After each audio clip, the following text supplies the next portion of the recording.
यापूर्वी राहुल गांधी यांनी विरोधी पक्षाच्या नेत्यांबरोबर बैठक घेतली। त्या बैठकीत सुद्धा आपल्याला संजय राऊत दिसले होते। काही महिन्यापूर्वी दिल्लीमध्ये शरद पवारांच्या घरी एक बैठक झाली होती, ती अर्थात राष्ट्रीय मंच या नावावरती बैठक झाली होती। त्याच्यामध्ये शिवसेनेचा कुठे आपल्याला सहभाग दिसून आला नव्हता।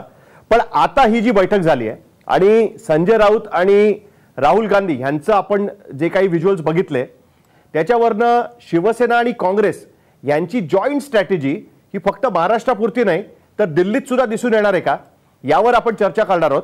आणि आपल्याबरोबर थेट दिल्लीवरनं संजय राऊत उपस्थित आहेत।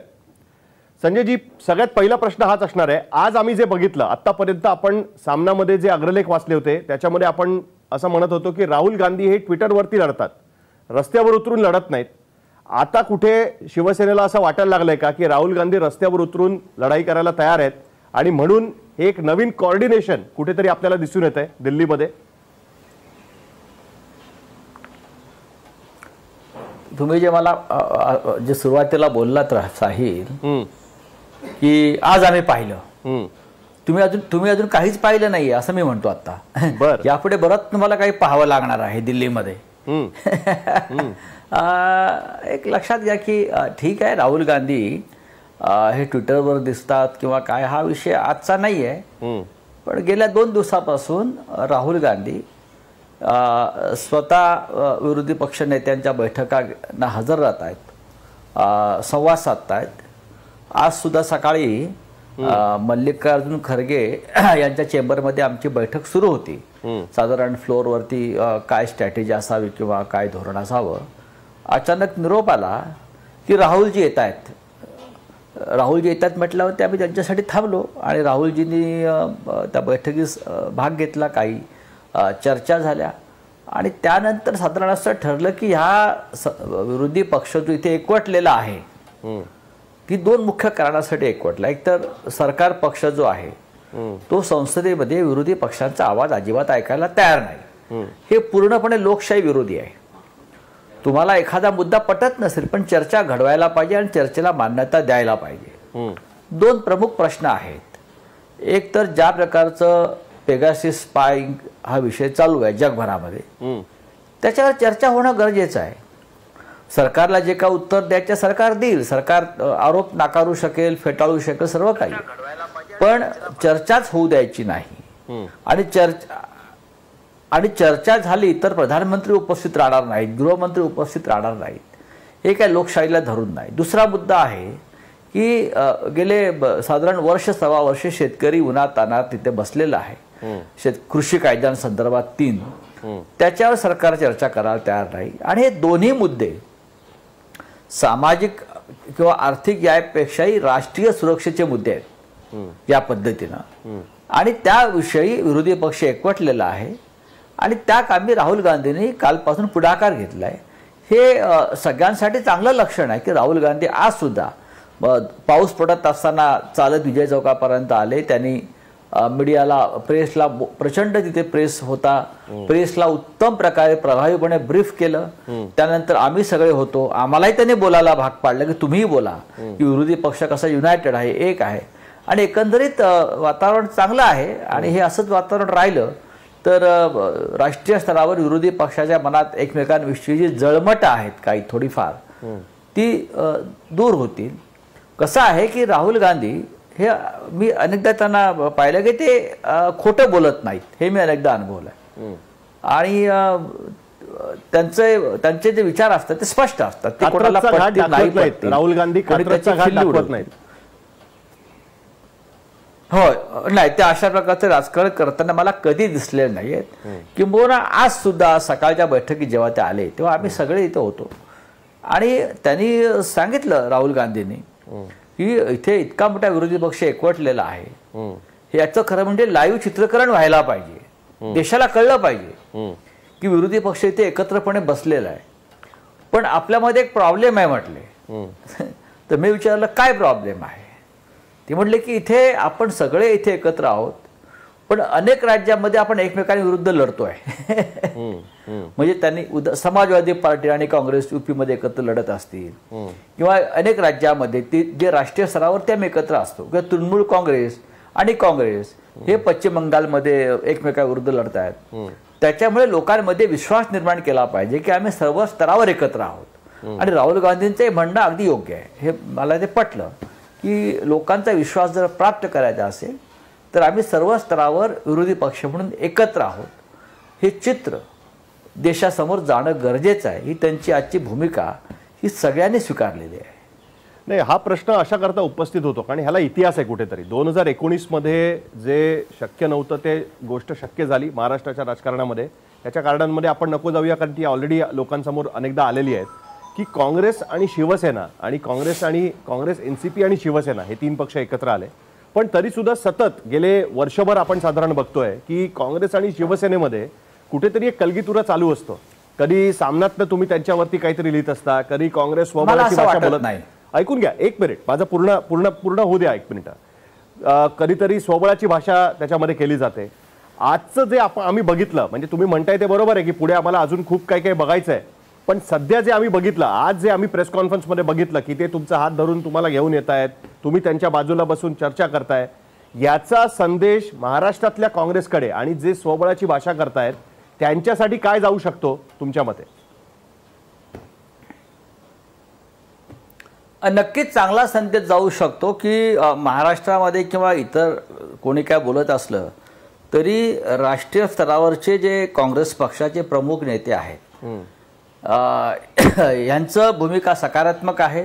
राज्यातल्या सरकार संदर्भात, शिवसेनेसंदर्भात, राज्याच्या मुख्यमंत्र्यांसंदर्भात आणि आज सुद्धा आजच्या इतक्या मोठ्या या पत्रकार परिषदेमध्ये किंवा त्या आंदोलनामध्ये राहुल गांधींनी आग्रहानं मला जवळ ठेवलं, माझ्याशी मला बोलायला केलं. वेणुगोपालजींनी स्वतः माझ्यासाठी जागा करून दिली तिकडे, मी लांब होतो, त्यांनी मला पुढे आणलं आणि राहुलजींच्या बरोबर उभं केलं.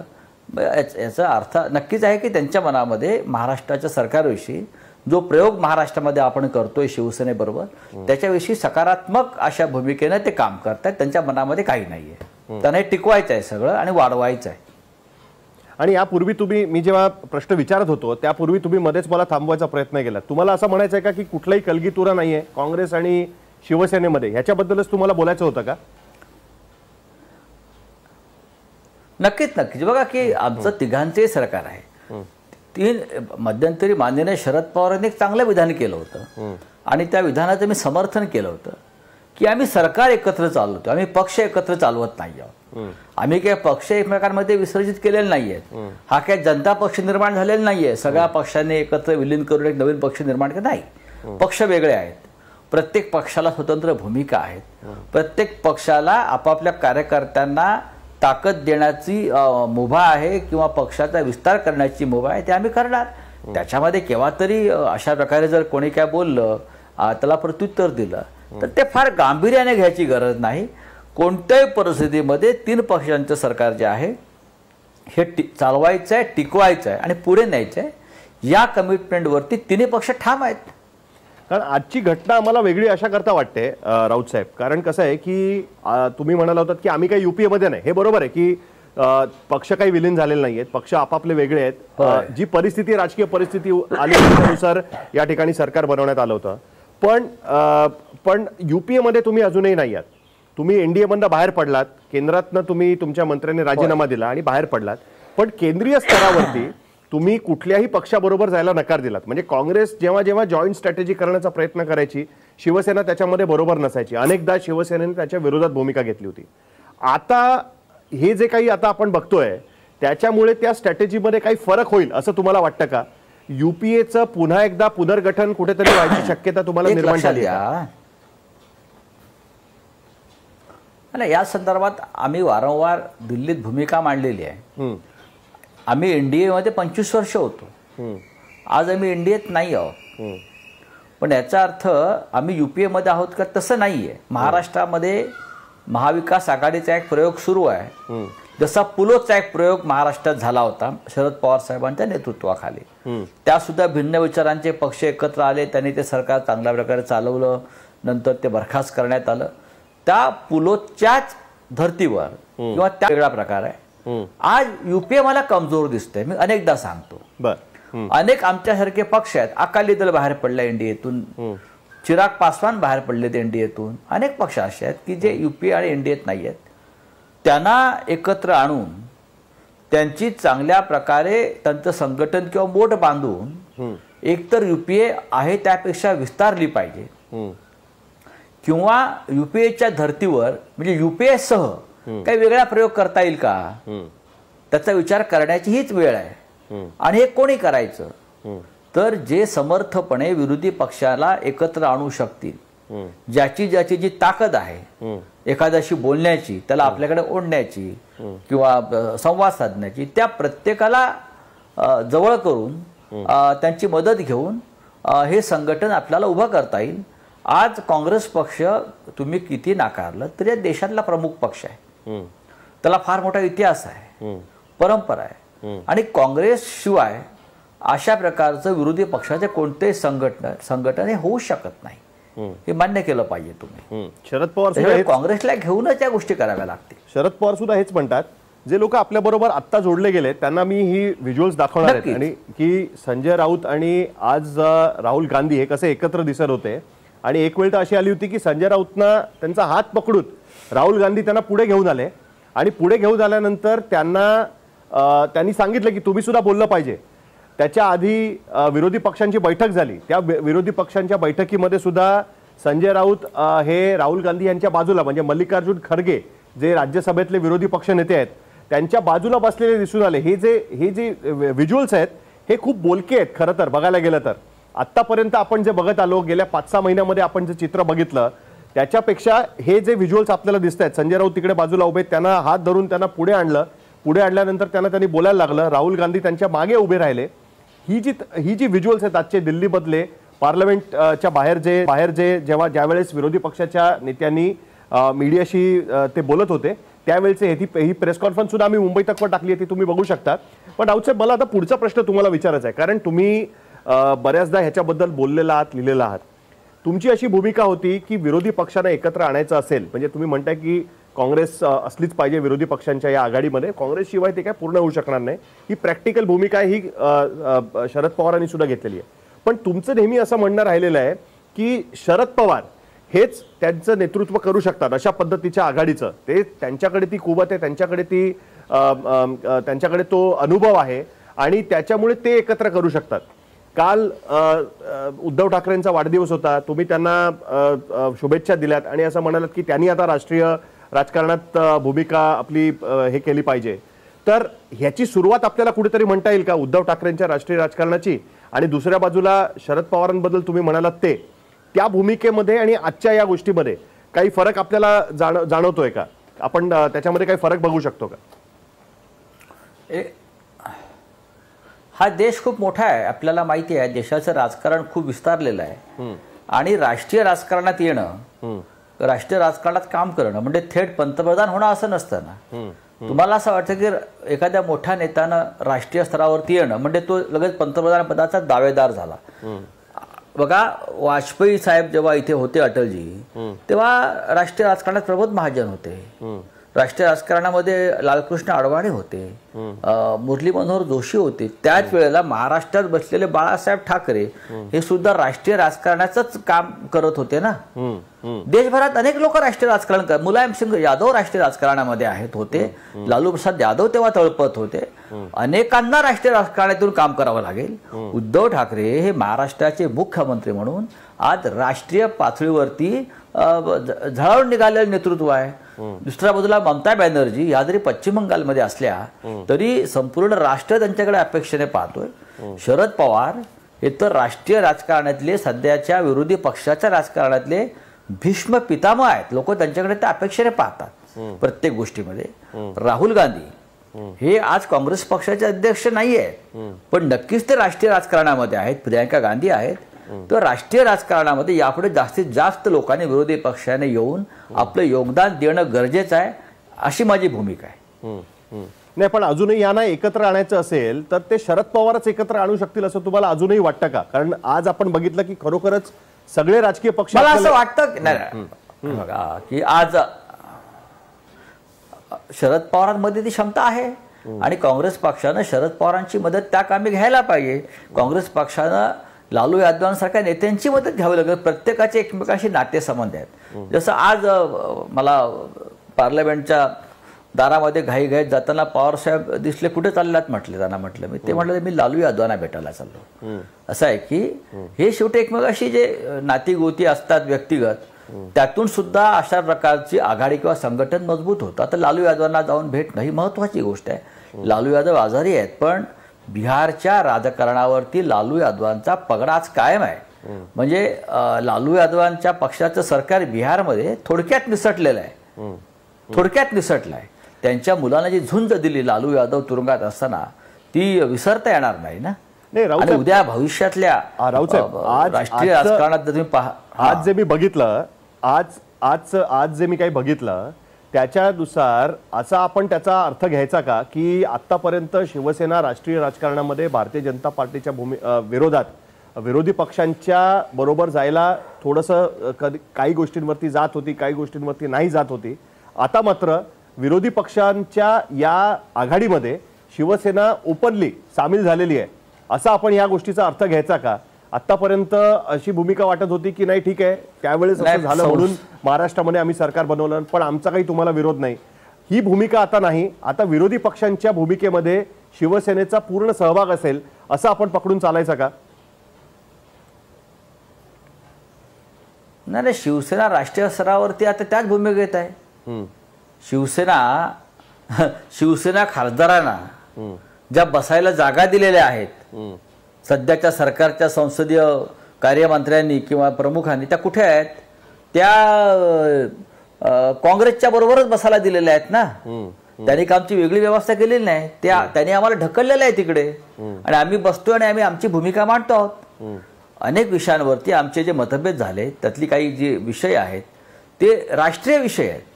मग शेतकऱ्यांच्या कायद्यासंदर्भात असतील किंवा GST संदर्भात असतील, अनेक विषयावरती जे आमचे मतभेद आहेत हे राज्याच्या हिताचे आहेत, आमच्या महाराष्ट्राच्या सोयीचे आहेत, हे राष्ट्राच्या हिताचे आहेत. त्याच्यावरती आम्ही भूमिका मांडतो.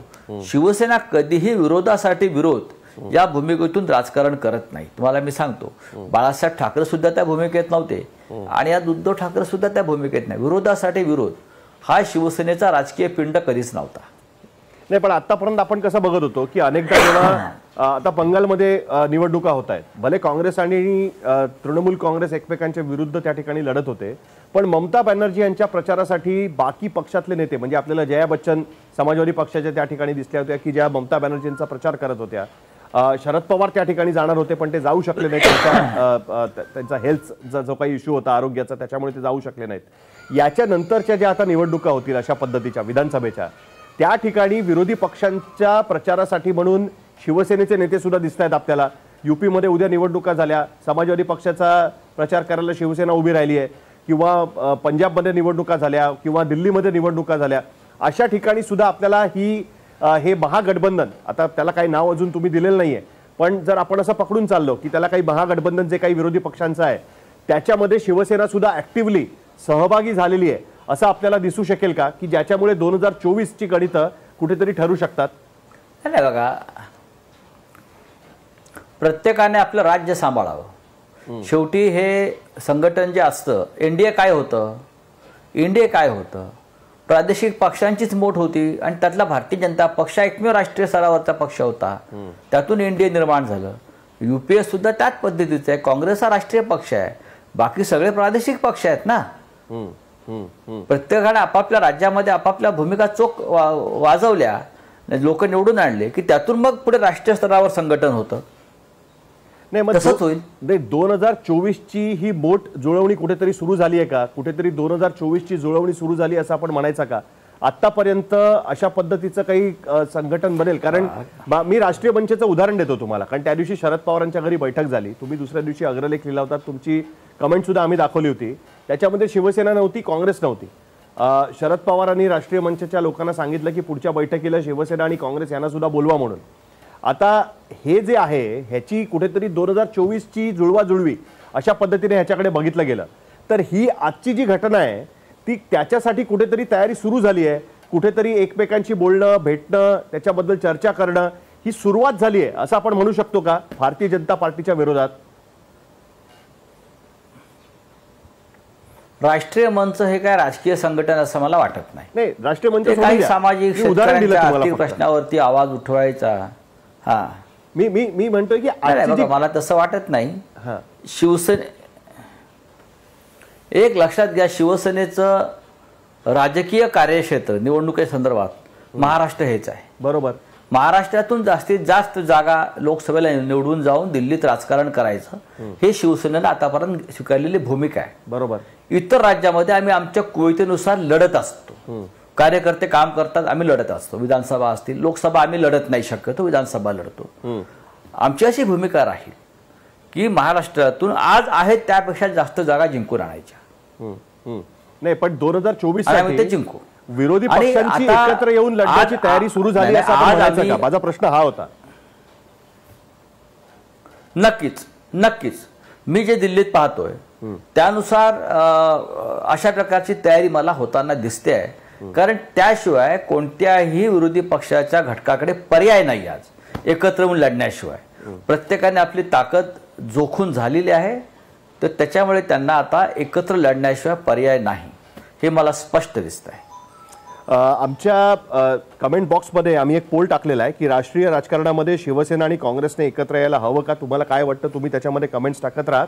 राऊत साहेब, जाता जाता मला एक महाराष्ट्राबद्दल तुम्हाला प्रश्न विचारायचा आहे. तुमचा पुराबद्दलचा अग्रलेख आम्ही वाचला, त्याच्यामध्ये तुम्ही असं म्हटलेलं आहे की हे पुरं पर्यटन चालू आहे कुठेतरी, नेत्यांचं सतत तिकडे दौरे चालू आहेत, गव्हर्नर राज्यपाल त्या ठिकाणी जाऊन आलेले आहेत.